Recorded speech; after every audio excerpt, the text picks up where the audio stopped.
কিমান তুমি নিজকে মানুহ হিচাপে আমাৰ কাৰণে ধৰা আইডিয়েল মেন অৰ্থাৎ আইডিয়েল মানে কি হয় সকলোৱে যাক অনুসৰণ কৰে তেনেকুৱা হিচাপে যদি তুমি নিজক গঢ়ি তুলিব পাৰা তেতিয়াহ'লে তোমাৰ জীৱন কি হ'ব কৃতকাৰ্য হ'ব। গতিকে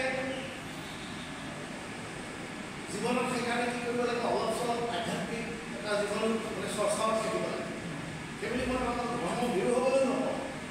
ধৰ্ম হৈছে ধৰ্ম শব্দৰ অৰ্থ যি ধাৰণ কৰে অৰ্থাৎ সুস্থ জীৱন এটা আগবাঢ়ি নিয়াত যি আমাক সহায় কৰে সেইটোৱে ধৰ্ম। ই হিন্দু মুছলিম শিখ খ্ৰীষ্টিয়ান যিয়ে নহওক হয়নে নহয় যে ধাৰণি যশ এইটো ধৰ্ম। সেইকাৰণে আমি ক'ব লাগে ধৰ্ম শব্দৰ অৰ্থ এইটো নহয় যে একেবাৰে এটা গলি পূজা পাঠ কৰি কিবা হৈ কবনোৱা সকলোৱে ডাঙৰ ভোট লোৱা হালধীয়া কাপোৰ পিন্ধা সেইটো কথা নাই। উইদিন দ্য লাইফ মানে যিটো লাইফত অলপ স্পিৰিচুৱেলিজিম থাকে য'ত আমি কাৰোবাক ভয় কৰোঁ তেতিয়া মানুহ ভয় নকৰা হ'ব নহয়। আমি কাক ভয় কৰোঁ যে কোনোবা এজন আমাক দেখি আছে আজিৰ পিছত কাইলৈ কি হ'ব আমি নিজেও নাজানো। যে কোনোবা এজন নিয়ন্ত্ৰণটো ডেফিনেটলি আছে ইয়াৰ পিছত কি হ'ব কোনোবাই জানেনে কাইলৈ কথা কোনোবাই কিবা জানানে নাজানো। কোনোবা এজন নিয়ন্ত্ৰণ আছে তেওঁ যদি আমি কিছু ভয় কৰিছোঁ আমাৰ জীৱনত বাস কৰিবলৈ বৰ সহজ। মই এটা উদাহৰণ দিম। ধৰা এবাৰ ৰামচন্দ্ৰই তেওঁ গুৰু বশিষ্ঠ সুধিছিলে যে পৃথিৱীৰ শ্ৰেষ্ঠ ধৰ্ম কি? কোনোবাই চাগে হিন্দু ধৰ্ম কৰিব আমুক ধৰ্ম কৰিব বশিষ্ঠ কোনে কি ক'লে জানানে? হিংসাই ধৰ্ম। মোৰ তোমাক আজি এই কথাটো পাব যিহেতু তোমাক ইয়াৰ পৰা ওলাই যাওঁ মই আজি ক'বলৈ সঁচাকৈ মন গৈছে যে শ্ৰেষ্ঠ ধৰ্ম হৈছে হিংসা। জীৱনত যিমান পাৰিবা হিংসাৰ পৰা আঁতৰি চলিব পাৰিলে বেছি হিংসাই মানুহক আটাইতকৈ বেছি তাৰপিছত যে আজি যিটো ৰেষ্টলেছ বা অস্থিৰতাৰ জীৱন এই জীৱনত মানুহ সুস্থ হৈ থকাটো ডাঙৰ সুস্থ চিন্তা সুস্থ তাৰ খোৱা বোৱাৰ ক্ষেত্ৰত অলপ পৰিমাণে নিয়ন্ত্ৰণ ৰাখিব লাগে। যেনে খাবা কম তেনে হ'ব দম ভোটটো বাহিৰা ভোটটো আমাৰ নিজৰ কি কি বাৰু তাৰমানে আমাৰ 6টা ঋতু আছে। এই 6টা ঋতু যদি মানুহে কণ্ট্ৰল কৰিব পৰা পৃথিৱীৰ চব ফল নাইকিয়া হৈ যাব। এই ঋতুকেইটাক আমি কওঁ কাম ক্ৰোধ লোভ মোহ মদ অধৈৰ্য। হয়নে বাৰু কাম মানে অপ্ৰয়োজনীয় কথা ইয়াত কোৱা হোৱা নাই। লোকৰ বস্তুৰ প্ৰতি লোভ অধিক লোভ মানুহে আজিকালি বেয়া কাপোৰ কিয় কৰে লোকৰ বস্তু বস্তু হৈ যায় কিমান লাগিব মানুহৰ সংখ্যা নাই নিজলৈ হ'ল ল'ৰা ছোৱালীলৈ হ'ল না অৰ্থাৎ তেনেকুৱা নহয় ন তাৰমানে অৰ্থটো কি যে মানুহৰ লোভৰ গতিকে যেতিয়া আমি লোভ মোহটো কি বস্তু জানানে? এই মোহ মানে মায়ামোহ নালাগে বুলি নাই কোৱা অধিক মোহটো মানুহক দুখ দিয়ে। মদ মানে অহংকাৰ মোক কোনো ডাঙৰ মানুহ নাই মই চব জানো কিমান কথা জানা একো নাজানো। যি চকেৰিছে এটাই কথাই কৈছিলে জানানে তোমালোকে যে মই জীৱনত কি শিকিলোঁ বোলে মই জীৱনত একোৱেই শিকিলোঁ। চকেৰিছ ৱৰ্ল্ড ফেমাছ এজন দাৰ্শনিক গ্ৰীকৰ আজিৰ পৰা ২০০০ বছৰ আগতে এথেন্সত তেওঁ জন্ম হৈছিল। আজিও শিক্ষিত সমাজে ঋষিসকলে তেওঁৰ নাম স্মৰণ কৰে আগতে কিয় যে he was a most knowledgeable person. কিন্তু তেওঁ কৈছিলে যে মই I know one thing. Sama তোমালোকে I know one thing. I know nothing. মই এটা জানিলে পাবো। যোগে সেইটো হৈছে সৰলতা। সেই সৰলতাৰ কাৰণে সক্ৰেটিছ আজি 1000 বছৰৰ পিছতো এই বৌদ্ধিক সমাজত দি মাৰ্ক হৈ আছে। সকলোৱে এজন আদৰ্শবান হৈ আছে। গতিকে সেইটো মত বা অহংকাৰ। মাৰ্ক্সে মানে পৰ একৰ কথা ক'ব গৈছোঁ আৰু তোমালোকক আহিব আমাৰ স্পিৰিচুৱেল ইজিমৰ ওপৰতে কৈছোঁ এইটো তোমাৰ লাষ্ট ডে তোমালোকে এটা কথা নিশ্চয় জানা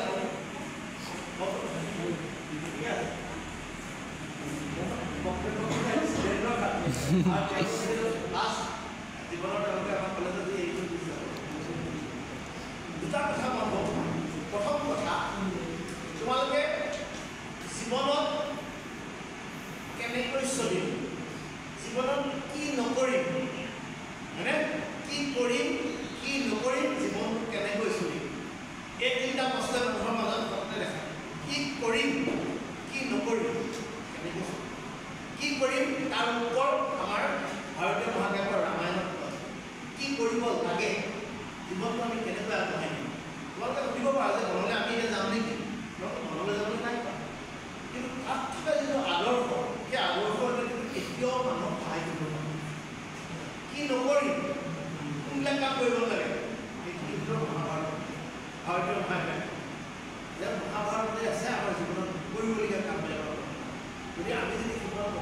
আমি জীৱনত অকল হিন্দুৰে গ্ৰন্থ হৈ থকা নাই, এতিয়া সকলো পৃথিৱীৰ বিভিন্ন ভাষালৈ অনুবাদ হৈছে, মানে ইউৰোপীয়ান ভাষাবিলাকলৈ অনুবাদ হৈছে, তোমাৰ এৰেবিয়ান ভাষাবিলাকলৈ। গতিকে এই গ্ৰন্থবিলাকে আমাৰ জীৱনক এটা গতি দিব পাৰে। সেইকাৰণে মই মনত কৈছোঁ যদি কেতিয়াবা সুবিধা পাওঁ সেই কিতাপবিলাক তোমালোকে যত্ন কৰিবা। তাৰপিছত মই একেবাৰে শেষত বেদখন কোনো ধৰ্মগ্ৰন্থ নহয়, মনত ৰাখিবা। বেদখন হৈছে বৰ্ণনা। কিহৰ বৰ্ণনা জানানে? প্ৰকৃতিৰ বৰ্ণনা। প্ৰকৃতিৰ কিছুমান গ্ৰহ ৰহস্য তাত বৰ্ণনা কৰা হৈছে। এনেকুৱা যে হিন্দু ধৰ্মৰ বস্তু নহয়, বেদৰ কথাবোৰ সকলো ধৰ্মৰ মানুহে সমানে নহয়, আলোচনা হিচাপে ল'ব পাৰে। মহাত্মা গান্ধীয়ে এদিন কৈছে যে মই এটা কথাই ক'ব পাৰোঁ যে ভাৰতবৰ্ষৰ সকলো ধৰ্ম গ্ৰন্থ যিমান আছে সকলো পৰিশেষ হৈ গ'ল, কিন্তু উপনিষদৰ সেই 5টা শ্লোকটো থাকি গ'ল, তেতিয়াহ'লে ভাৰতীয় সভ্যতা সংস্কৃতিক ই প্ৰেজেণ্ট কৰিব। গতিকে মই এই শ্লোকটো ইয়াতে বিচাৰি পাওঁ, তোমালোকক ক'ম আৰু চমুকে এটা চৰ্টেজ মই তোমালোকক ক'ম আজি। ঈশ্ববাস্য মিদং সৰ্বম যৎ কিঞ্চ জগতাং জগৎ তেন তত্ত্বেন ভূমিকা মাগিৰি প্ৰচেচিত ধন। ইয়াতে ইমান দুখৰ ৰহস্য সোমাই আছে, এই শ্লোকটোৰ ওপৰত ডাঙৰ ডাঙৰ কিতাপ লিখা সম্ভৱ হৈ যাব। ইয়াত চমুকে এনেকৈ কৈছে যে এই চৰাচৰ বিশ্বখন কোনে সৃষ্টি কৰিছে? ভগৱানে সৃষ্টি কৰিছে। কোনোবা এটা পৰম সত্তাই সৃষ্টি কৰিছে, সি যাৰে যিয়ে যি বুলি নামানো। ঈশ্ববাস্য ইদং সৰ্বম যৎ কিঞ্চ জগতাং জগৎ তেন তত্ত্বেন ভূমিকা মাগিৰি প্ৰচেচিত ধন। এই জগতখন ভগৱানে সৃষ্টি কৰিছে। আমি ভগৱানক এটা চিম্বল হিচাপে লৈছোঁ, প্ৰতীক, সৰ্বশক্তিমান কোনোবাই সৃষ্টি। আৰু ইয়াত কোন সৰু কোন ডাঙৰ? ভগৱানে কৈছিল নেকি যে গৰুটো সৰু মানুহটো ডাঙৰ? সাধাৰণ লোক পাতল এটা সৰু, অন্যটো ডাঙৰ কৈছিল নেকি? সৃষ্টি কৰোঁতে আমি কিয় পাতল ল'লোঁ? আমাৰ সুবিধা। তাক আমি যদি নিজৰ বন্ধুৰ ৰাখিব পাৰোঁ তেতিয়াহ'লে আমাৰ স্বাৰ্থটো হয়নে কথাটো? হয়। গতিকে কি হৈছে যে এই চৰাচৰ ব্ৰহ্মাণ্ডৰ সকলো ভগৱানে সৃষ্টি কৰিছে, সকলোৰে অধিকাৰ সমান। কাৰোবাৰ অধিকাৰ কম নেকি? আমি কিয় মানুহে সেই কামটো সদায় কৰি আহিছোঁ? গোটেই সমস্ত গছবোৰ মন গৈছে কাটিছোঁ, জীৱবোৰ মন গৈছে মাৰিছোঁ। আমি নেখাম নেকি? আমি নকৰিম নেকি? কি কৰা তোমালোকৰ কথা? কিন্তু এইখিনি বস্তু ভগৱানলৈ চবৰে অধিকাৰ দিয়ে সৃষ্টি। তাৰপিছত কৈছে এইটো তত্ত্বেন ভূমিকা, জীৱনত ত্যাগ কৰি ভোগ কৰিবা, ত্যাগ কৰি ভোগ কৰিবা। মাগধী প্ৰচেচিত ধন, পৰৰ দ্ৰব্যলৈ যে এই চৰাচৰ বিশ্বব্ৰহ্মাণ্ডখন ভগৱানৰ সৃষ্টি থাকে। আমি মানৱ বা জীৱকুল আৰু প্ৰকৃতিকুল ইটোৰ সিটোৰ ওপৰত নিৰ্ভৰ কৰোঁ। প্ৰকৃতি নাথাকিলে জীৱকুল নবৰ্তে, আৰু জীৱকুল নাথাকিলে প্ৰকৃতি বৰ্তিবও পাৰে, কিন্তু জীৱকুল বেছি প্ৰকৃতিৰ ওপৰত নিৰ্ভৰ কৰে। গতিকে এই পৃথিৱীখনক সদায় সেউজীয়া কৰি ৰাখিব। সেউজীয়া পৃথিৱীখনতহে আমাৰ ভৱিষ্যত প্ৰজন্মই নিজৰ জীৱন কটাব পাৰে। গতিকে এনেকুৱা এটা মেছেজ আমি তোমালোকৰ আৰু এই কথাটো আচলতে মোকটো বা আমাকতো আমাৰ এই নতুন দুগৰাকী মেমেহে প্ৰথমতে ভাবিছিলে। গতিকে দুগৰাকী ধন্যবাদ পাইছোঁ। এই কথাটোকে কৈ মোৰ পুত্ৰ বক্তব্য সামৰণি মাৰিছোঁ। মই লগতে আকৌ কওঁ, মোৰ এই কথাকেইটা কিন্তু মোৰ লগৰ সহকৰ্মীসকলৰ কাৰণে মই নাই বা মোৰ মৰমৰ ছাত্ৰ ছাত্ৰীসকলক তেওঁলোকৰ শেষৰ দিনাখনে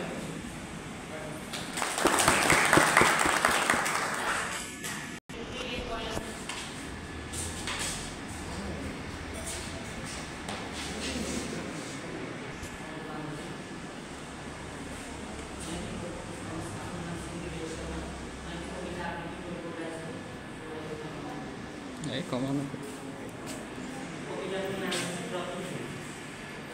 অহংকাৰক ত্যাগ কৰি আহক আগুৱাই যাওঁ, নতুন দিগন্তৰ সূচনা কৰিবলৈ আহক পোহৰ দিওঁ, হাতত হাত ধৰি আহক আগুৱাই যাওঁ, প্ৰতিযোগিতা থকা জীৱনত কিছু জ্ঞান দিওঁ। এইখন মোৰ দেশ, মোৰ এই মাটি, নানা জনগোষ্ঠীৰ মিলন ভূমি, জয়টো অসমীয়া জাতি, কথাৰেই নহয় হাতেৰেও হওক কাম, কৰ্ম কৰি তোলা বন্ধুকেহে পাবা মান। গৌৰৱৰ অলপ গাটো বেয়া হৈছে I would like to request Saraswati to present their dance performance.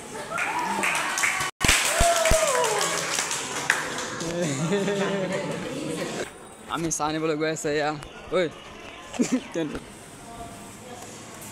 ছবি আঁকিছ নেকি মজা মজা আঁকিছে কি জানি কেলে কমাইছে যেটো খরচা বলে ভাবিলাম কেন তার থেকে দুগুণ খরচা গেছে বিকেলে